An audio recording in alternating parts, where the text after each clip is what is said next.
Ya, halo pemirsa, apa kabar Anda hari ini? Langsung dari studio IDX Channel Jakarta, saya Prasetyo Wibowo kembali hadir dalam Market Review yang akan mengupas isu-isu penggerak ekonomi Indonesia. Dan kali ini kita akan mencermati bagaimana dengan target penerimaan negara, khususnya di tahun 2025.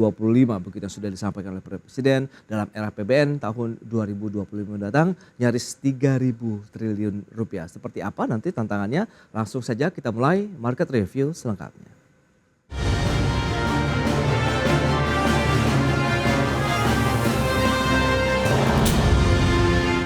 Ya, pemerintah memproyeksikan pendapatan negara pada tahun 2025 mencapai 2.996,9 triliun rupiah.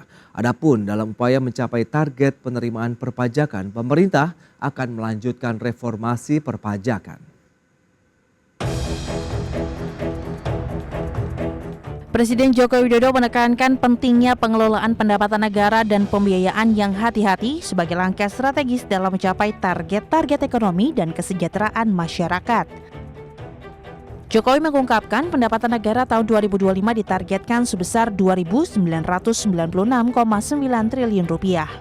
Proyeksi tersebut terdiri dari penerimaan perpajakan sebesar 2.490,9 triliun rupiah serta penerimaan negara bukan pajak sebesar 505,4 triliun rupiah. Ketua, pimpinan dan anggota Dewan yang saya hormati, pendapatan negara pada tahun 2025 dirancang sebesar 2.996,9 triliun rupiah yang terdiri dari penerimaan perpajakan sebesar 2.490,9 triliun rupiah, PNBP sebesar 505,4 triliun rupiah yang tetap menjaga iklim investasi, pelestarian lingkungan, dan keterjangkauan layanan publik. Reformasi perpajakan akan dilanjutkan melalui perluasan basis pajak, peningkatan kepatuhan wajib pajak, perbaikan tata kelola dan administrasi perpajakan, serta pemberian insentif perpajakan yang terarah dan terukur. Upaya peningkatan PNBP terus dilakukan melalui penggunaan teknologi untuk perencanaan dan pelaporan, penguatan tata kelola dan pengawasan, optimalisasi pengelolaan aset negara dan sumber daya alam, serta mendorong inovasi layanan. Dalam upaya mencapai target penerimaan perpajakan, pemerintah akan melanjutkan reformasi perpajakan, di mana reformasi ini mencakup perluasan basis pajak, peningkatan kepatuhan wajib pajak, perbaikan tata kelola dan administrasi perpajakan, serta pemberian insentif perpajakan yang terarah dan terukur. Selain itu, upaya peningkatan PNBP juga menjadi prioritas pemerintah. Sedangkan di sisi pembiayaan, defisit anggaran tahun 2025 direncanakan sebesar 2,53% terhadap produk domestik bruto atau sekitar 616,2 triliun rupiah yang akan dibiayai dengan memanfaatkan sumber-sumber pembiayaan yang aman dan dikelola secara hati-hati. Berbagi sumber, IDX Channel. Ya, pemirsa, untuk membahas tema menarik kita kali ini, tantangan target penerimaan negara di tahun 2025, kita sudah tersambung melalui Zoom bersama dengan Mas Eko Listianto, Wakil Direktur IDF. Halo, selamat pagi Mas Eko. Selamat pagi Mas Pras. Ya, salam sehat Mas. Alhamdulillah sehat. Baik, terima kasih. Langsung saja kita akan cermati bagaimana target dari penerimaan negara di tahun 2025 mendatang, nyaris menyentuh 3.000 triliun rupiah. Menurut Anda ini benar-benar bisa tercapai? Atau lagi-lagi mimpi yang mungkin agak penuh dinamika untuk diwujudkan? Silakan. Iya, ini karena menurut saya ya targetnya memang cukup tinggi begitu ya dari aspek penerimaan. Tapi ini juga lagi-lagi tentu target tinggi ini kan berdasarkan dari kebutuhan belanjanya begitu ya. Nah, kalau kita lihat di masa fase istilahnya transisi ini sebetulnya sudah dimulai begitu ya, dan memang Pak Jokowi di periode terakhirnya ini menyiapkan kira-kira begitu ya anggaran yang nanti bisa kira-kira langsung bisa dieksekusi di pemerintahan berikutnya, pemerintahan Pak Prabowo begitu. Jadi dari situ tentu kalau kita lihat dari platformnya pemerintahan Pak Prabowo nantinya begitu ya, itu kan memang aspek belanjanya itu cukup banyak ya, yang arahnya adalah kepada belanja langsung yang sifatnya langsung kepada misalkan kesejahteraan, pendidikan begitu ya, dan berbagai macam perbaikan sarana yang menyangkut sumber daya manusia begitu. Jadi karena kebutuhan belanja yang besar tadi, tentu target penerimanya harus cukup challenging juga begitu Mas Pras, karena untuk Oke. mengimbangi supaya defisitnya tidak perlu diperlebar terlalu dalam gitu ya, kira-kira begitu sepertinya. Jadi Ya. hampir 3.000 triliun ini ya, 2.996 ini Hmm. menurut saya memang target yang cukup menantang ya untuk ekonomi tahun depan yang diperkirakan atau ditargetkan hanya tumbuh 5,2% begitu. Ya, reformasi perpajakan lagi-lagi menjadi game changer nampaknya untuk tahun 2025 mendatang. Tantangannya lebih kompleks lagi atau tidak? Mengingat core tax system pun kan akhir tahun ini juga dikabarkan begitu akan mulai bekerja. Ya, ini salah satu mungkin jadi tumpuan asumsinya begitu ya, ketika cortex system dijalankan, proses yang semakin terdigitalize gitu ya, dan Oke, terintegrasi dengan data-data kependudukan yang lain begitu ya, NPWP, NIK, dan sebagainya, dan mudah-mudahan itu juga memudahkan para ini ya, wajib pajak begitu, sehingga dari kemudahan itu kemudian mereka lebih enggan, keengganannya itu menjadi berkurang, jadi mereka lebih antusias lagi begitu ya untuk melaksanakan kewajiban membayar pajak. Nah, dari sini diharapkan kemudian muncul tambahan-tambahan penerimaan ya yang sebelumnya mungkin relatif masih mungkin kan ada yang sebagian menganggap ribet dan lain-lain. Nah, itu mudah-mudahan dengan cortex system itu teratasi begitu dah. Saya rasa memang salah satu bagian yang menjadi tumpuan ya untuk bisa meningkatkan atau mengejar target penerimaan negara yang hampir 3.000 triliun ini adalah beberapa sistem tadi ya yang terdigitalize tadi. Di samping itu juga kita tahu ada beberapa ini ya target-target APBN naik begitu ya, terus kemudian betul. juga sejumlah cukai ya untuk produk makanan Minuman ya itu juga akan berpemanis, iya. digunakan. Nah, itu hal-hal yang mungkin nanti akan menjadi ini ya target-target baru gitu ya, atau sasaran-sasaran baru sehingga memastikan Oke. 3.000 triliun itu tercapai begitu. Baik, tapi dengan keadaannya cortex system misalnya nanti jadi digunakan begitu, basis dari wajib pajak ini otomatis akan bertambah menurut Anda? Iya, secara ini ya, secara umum pasti akan bertambah ya, karena Hmm. kan datanya semakin presisi kira-kira gitu ya, dari Oke. berbagai aspek didekatinya begitu. Nah, harapannya kan tapi wajib pajak bertambah kan ya belum tentu pembayaran pajaknya juga akan meningkat ya, ada potensi Hmm. meningkat gitu ya.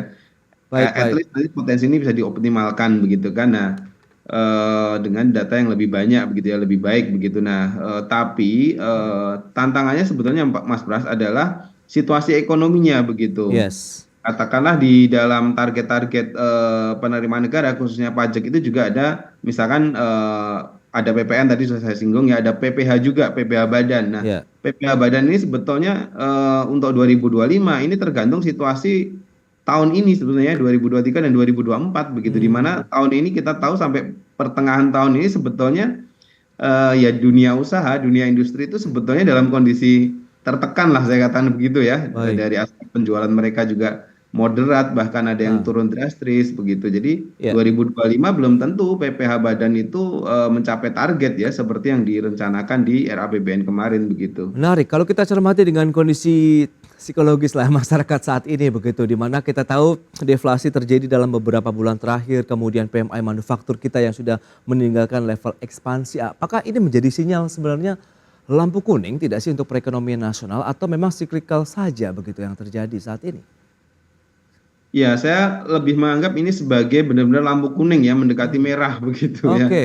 Untuk baik pada konteks makronya, Hmm. ekonomi kita itu sendiri ya, mungkin 5,2 di tahun depan itu juga nggak mudah mencapainya begitu ya. Oke. Dan juga terhadap penerimaan negara itu sendiri, Mas Pras. Karena Itu ya dia. tadi ya, kalau asumsi kondisi ekonominya meleset ya, target penerimaan yang hampir 3.000 triliun ini bisa meleset juga begitu. Oke, menarik karena kita tahu juga target tahun depan kan 5,2%, sementara dari sisi penerimaan membengkak lagi diharapkan begitu sampai dengan 3.000 triliun. Apakah ini bisa sinkron? Kita akan bahas nanti di segmen berikutnya. Mas Eko, kita akan jeda dulu sebentar ya, dan pemirsa pastikan Anda masih bersama kami.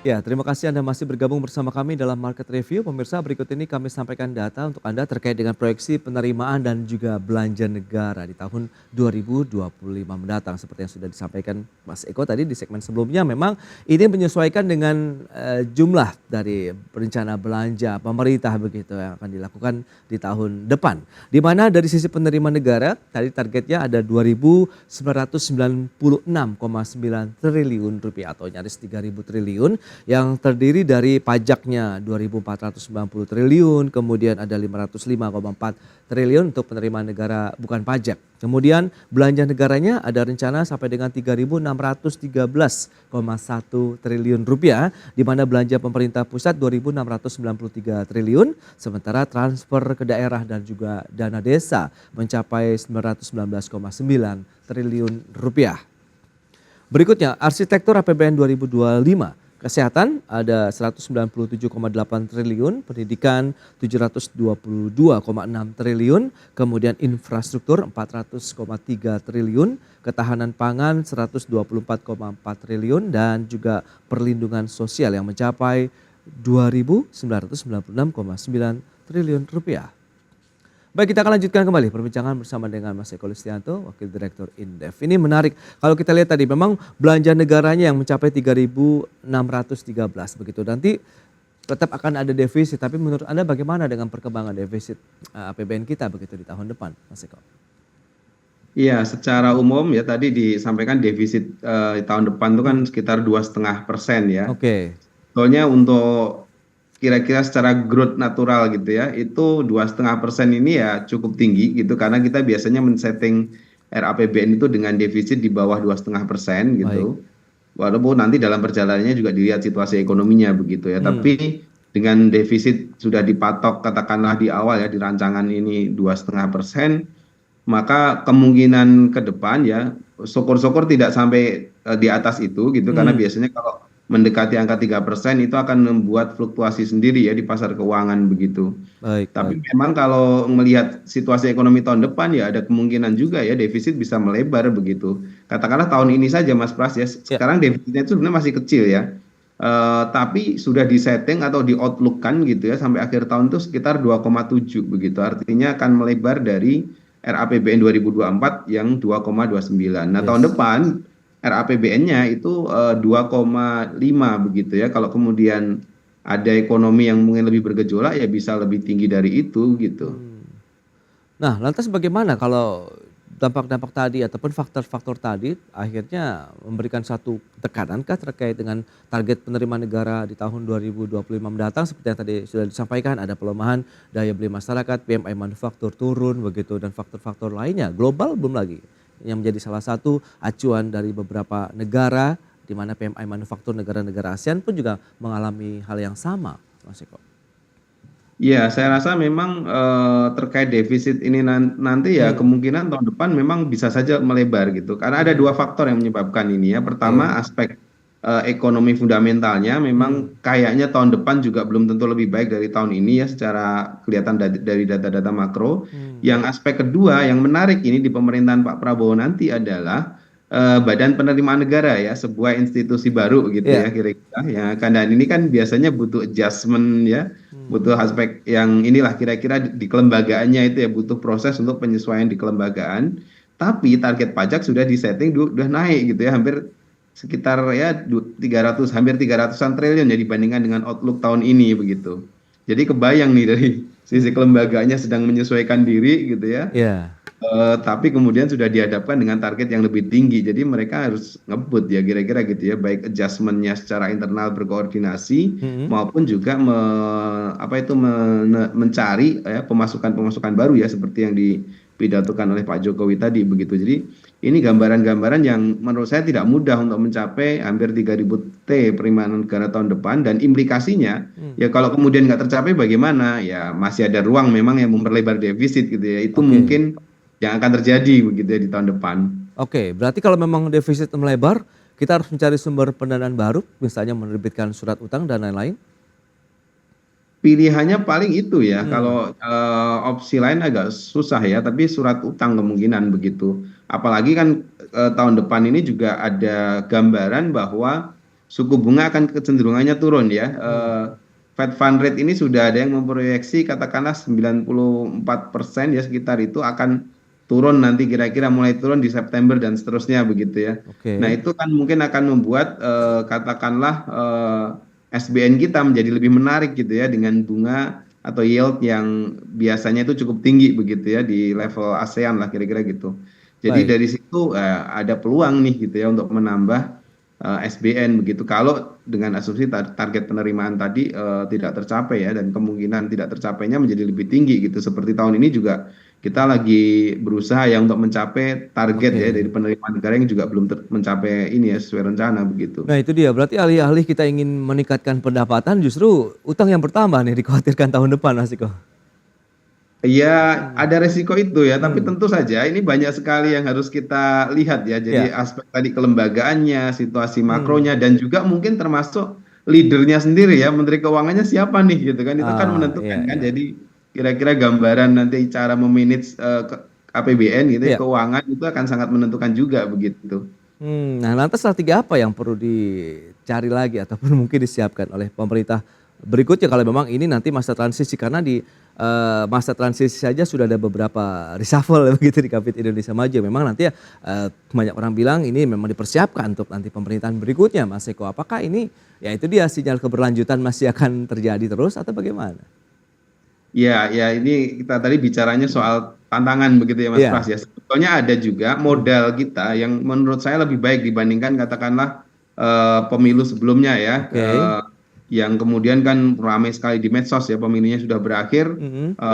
Ini ya apa istilahnya ya netizennya itu masih panas terus gitu. Nah sekarang ini kan nggak terjadi seperti itu gitu loh. Iya. Jadi menurut saya yang paling penting juga bagi pemerintah ke depan, yaitu Mhm. khususnya di pemerintahan baru adalah menggunakan modal transisi yang sangat smooth ini, begitu ya, yang sangat Mmm. adem lah kira-kira gitu Iya. ya di dalam sisi politiknya itu, gitu ya. Nah ini harus benar-benar dimanfaatkan nih untuk bisa apa? Memboosting dari misalkan nih confidence ya dari dunia usaha gitu kan? Kan ini kira-kira ya sudah terbaca kan kira-kira gambaran ekonominya gitu ya, Oke. kebijakannya begitu karena narasi melanjutkannya itu sudah sangat kuat begitu di Iya. dalam transisi ini sehingga nanti dunia usaha harapannya tidak perlu deg-degan lagi nih gitu ya Mmm. terkait dengan bagaimana policy pemerintah terhadap di bidang ekonomi.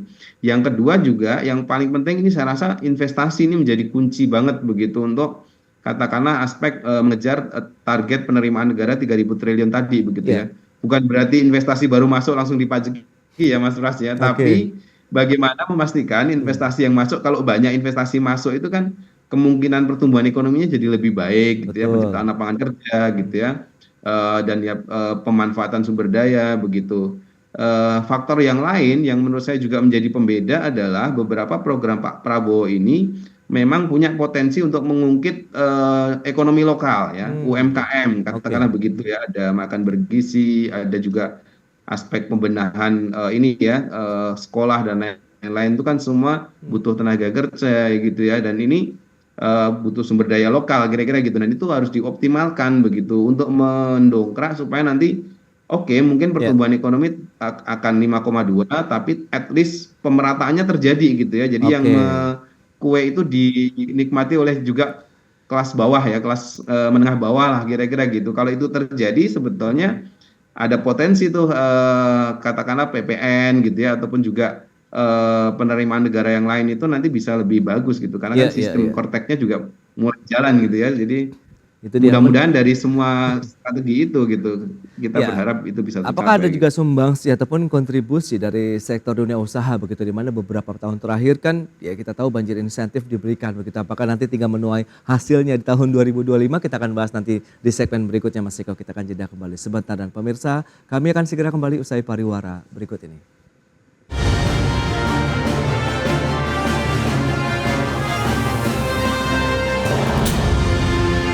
Ya, semakin menarik perbincangan kita bersama dengan Eko Listianto, Wakil Direktur Indef. Baik Mas Eko, kita akan lanjutkan kembali. Nah, bicara mengenai dari sisi industri yang memang diharapkan ini menjadi kontributor terbesar juga nih untuk penerimaan negara di tahun 2025 mendatang. Dengan beragam insentif yang sudah ditebar dalam beberapa tahun terakhir, kemudian Anda melihat transisi yang berjalan dengan smooth begitu yang seharusnya bisa menjadi modal dasar kita untuk membangun ekonomi di tahun depan. Anda melihat bagaimana? Apakah tahun depan pun kita tinggal bagaimana menarik kail-kail yang sudah ditebar begitu untuk umpan-umpan di sektor industri atau masih butuh waktu lagi? Ya, kalau melihat dari bentuk insentifnya sebetulnya cukup banyak ya. Insentif itu dengan kata lain belanja pajak begitu ya. Jadi Ya, dikasih insentif, pajak dikurangi bahkan dinolkan supaya nanti sektor yang dikasih insentif itu lebih bergairah begitu. Nah, selama ini ya belanja pajak kita cukup besar ya sehingga memang untuk kedepannya kalau kita mau ngasih insentif itu harus lebih selektif lagi begitu. Benar-benar melihat apakah ketika dikasih insentif itu langsung menggeliatkan perekonomian begitu. ya, Pada beberapa aspek saya setuju untuk ditambah insentifnya ya, misalkan di sektor industri. Karena industri ini memang apa ya istilahnya ya sudah quote and quote disepakati lah begitu ya, jalan untuk bisa mengakselerasi perekonomian itu ya adalah menumbuhkan industrinya begitu. Mudah-mudahan ini nanti juga menjadi concern di kabinet ya. Jadi oke. ketika memutuskan siapa menteri perindustriannya begitu itu seperti selevel misalkan memikirkan siapa menteri keuangannya begitu biar nanti industri juga sangat urgent kan begitu untuk bisa Betul. mengakselerasi perekonomian begitu. Nah, yang kedua ya selama ini kalau kita mau evaluasi bentuk-bentuk insentif kita sebetulnya karena mungkin narasi salah satunya kan kita sedang membangun ibu kota baru nih ya. Oke. Banyak sekali insentif ditebar ke situ begitu. Tapi menurut saya kan itu pun kalau misalkan ada investor masuk dan katakanlah ya kata berbondong-bondong misalkan begitu ya. Itu Oke. kan juga tidak akan langsung menggeliatkan perekonomian secara cepat begitu. Sehingga menurut saya daripada mungkin nanti kita katakanlah yang pionir-pionir semacam ini ya memang perlu insentif tapi menurut saya tidak harus jor-joran ya. Yang jor-joran itu justru kepada industri ini gitu ya yang sudah siap. Misalkan ada kawasan industri, Ya, ada ya kawasan ekonomi khusus dan lain-lain yang sebetulnya mereka menurut saya lebih siap gitu ya dan tersebar ya di seluruh Indonesia gitu ya di banyak tempat begitu. Ini sebetulnya lebih lebih memungkinkan untuk menggeliatkan perekonomian dari sini gitu ya dibandingkan dengan misalkan hanya katakanlah di ibu kota baru itu ya ibu kota baru tetap jalan tapi oke. harapannya insentif yang sifatnya langsung mengungkit perekonomian yang langsung ke industri itu diberikan saja kepada ya misalkan kawasan-kawasan industri yang sudah siap begitu ya. Semacam itu saya rasa kok dampaknya akan lebih kuat begitu ya dan mungkin juga ke sektoral yang menjadi industri andalan kita begitu. Oke, oke. Yang menarik juga dicermati adalah investasi yang masuk lebih banyak padat modal dibandingkan mungkin yang padat karya. Apakah memang eranya sudah berganti begitu Mas Eko sehingga kita memang harus meningkatkan skill juga di satu sisi masyarakat kita untuk bisa beradaptasi dengan teknologi baru misalnya.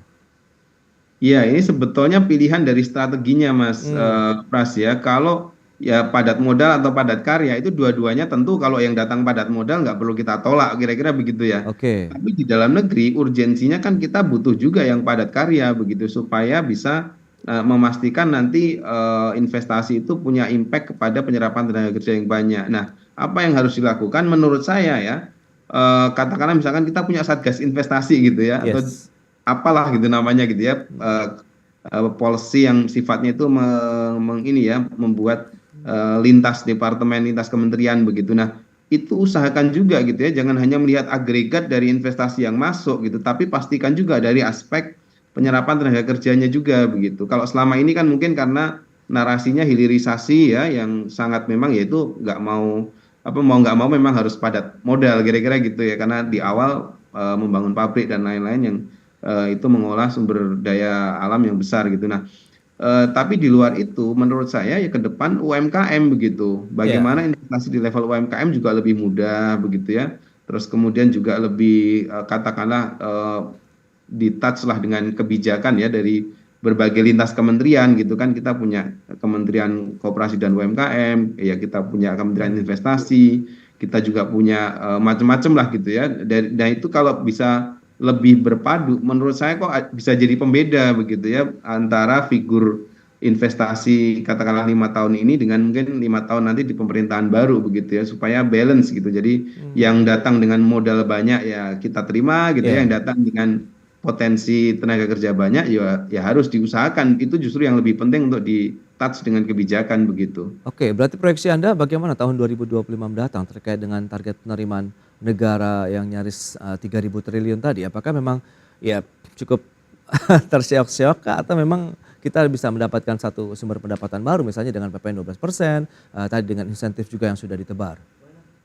Ya, dugaan saya sih kemungkinan memang akan terseok-seok ya. Artinya target sulit untuk dicapai begitu sejauh ini ya. Iya. Karena dan kalau kemudian pendekatannya hanya pragmatis, hanya misalkan naikin PPN, tambah cukai minuman berpemanis, itu nggak akan menyelesaikan masalah. Di samping juga potensinya nggak sangat besar ya untuk bisa menambah penerimaan negara begitu. Jadi mungkin yang lebih bagus itu adalah bagaimana memastikan daya belinya bagus dulu gitu. Kalau daya belinya cukup bagus, Oke. entah itu dari PTKP dinaikkan dan lain-lain ya, ada cara-caranya atau PPN ditunda begitu supaya orang mau konsum, dari consumer itu ya, orang nanti industri juga akan bergairah gitu untuk memproduksi lebih banyak gitu, Iya, karena tahu betul. ada demand gitu. Dari Yes. situ ya nanti penerimaan negara kita harapkan lebih baik begitu. Oke, berarti yang sangat fundamental lagi kita ya harus dibenahi, yaitu bagaimana meningkatkan daya beli masyarakat begitu. Kemudian bagaimana Benar, penciptaan betul lapangan kerja di sana sehingga ada sumber pendapatan juga nih bagi masyarakat untuk melakukan konsumsi begitu ya Mas Eko ya. Baik, Benar. Mas Eko, terima kasih banyak ini atas waktu sharing yang sudah Anda sampaikan kepada pemirsa pada hari ini terkait dengan target penerimaan negara di tahun 2025. Selamat melanjutkan aktivitas Anda kembali. Salam sehat Mas Eko. Terima kasih. Ya, Ya. saya sama-sama.